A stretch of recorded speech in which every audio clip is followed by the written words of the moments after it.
एक जंगल में चिड़िया का एक झुंड रहता था। उसमें एक टुनी चिड़िया भी थी। वो सारा झुंड एक साथ दाना चुगने जाया करता था। एक दिन वह दाना चुगने के लिए गए और एक किसान के खेत में दाना चुगने लगे। किसान उनको देखकर क्रोधित हो गया, क्योंकि इन चिड़ियों ने उसके सारे खेत का सर्वनाश कर दिया था। उस किसान ने उन चिड़ियों को पकड़ने के लिए जाल फेंक दिया।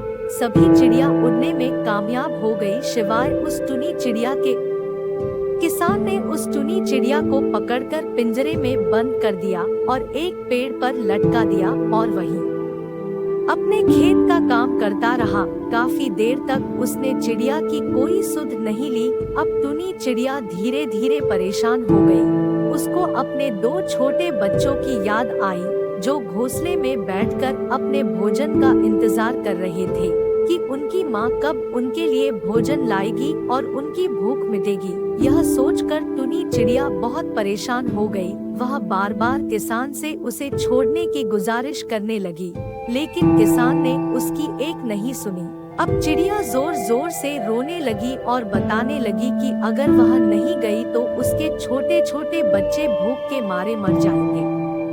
तभी वहाँ से एक अजनबी अपनी गाय लेकर गुजर रहा था। अजनबी को देखकर चिड़िया जोर जोर से चिल्लाने लगी और उसे बुलाकर अपनी सारी आपबीती बताई। उसने बताया कि अगर वह समय पर नहीं गई तो उसके दोनों बच्चे भूख से मर जाएंगे। उस अजनबी ने किसान से उसे छोड़ देने की गुहार लगाई, लेकिन किसान क्रोधित हो गया और उसे चले जाने के लिए कहा।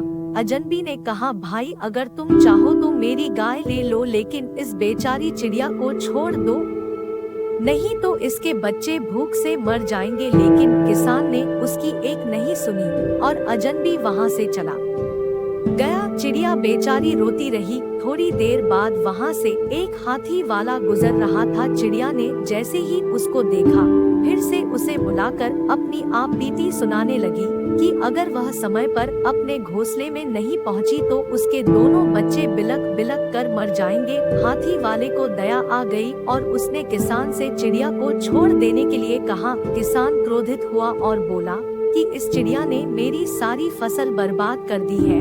हाथी वाले ने कहा, आप चाहो तो मेरा हाथी ले लो, लेकिन इसे छोड़ दो। लेकिन किसान ने उसकी भी नहीं सुनी। उधर चिड़िया के दोनों बच्चे अपनी माँ के बिना रो रहे थे और भूख से उनका बुरा हाल था। इधर बच्चों के लिए चिड़िया भी विलाप कर रही थी। दोनों का वियोग देखकर पक्षियों के देवता गरुड़ से रहा नहीं गया और उन्होंने चिड़िया को बचाने का उपाय सोचा। गरुड़ ने एक इंसान का रूप लिया और अपने हाथ में एक भोजन का बहुत ही सुंदर थाल लेकर किसान के पास गए। उन्होंने कहा कि भाई इस चिड़िया को आप छोड़ क्यों नहीं देते, बेचारी कितना रो रही है। किसान ने फिर वही बात दोहराई कि उस चिड़िया ने उसकी फसल बर्बाद कर दी है। उस इंसान ने कहा कि इस चिड़िया को पकड़े रखने से आपकी फसल वापस तो आ नहीं जाएगी। अगर चाहो तो आप यह 56 भोग खाना खा सकते हैं। आप सुबह से काम करके थक गए हैं। किसान को भोजन नजर आते ही वह सब कुछ भूल गया और चिड़िया को छोड़ने के लिए तैयार हो गया और आखिर उसने चिड़िया को छोड़ दिया। जैसे ही चिड़िया को छोड़कर पीछे मुड़कर देखा तो वह इंसान और 56 भोग खाना दोनों ही गायब हो चुके थे। इस तरह पक्षियों के राजा गरुड़ ने चिड़िया की जान बचाई और वह चिड़िया खुशी खुशी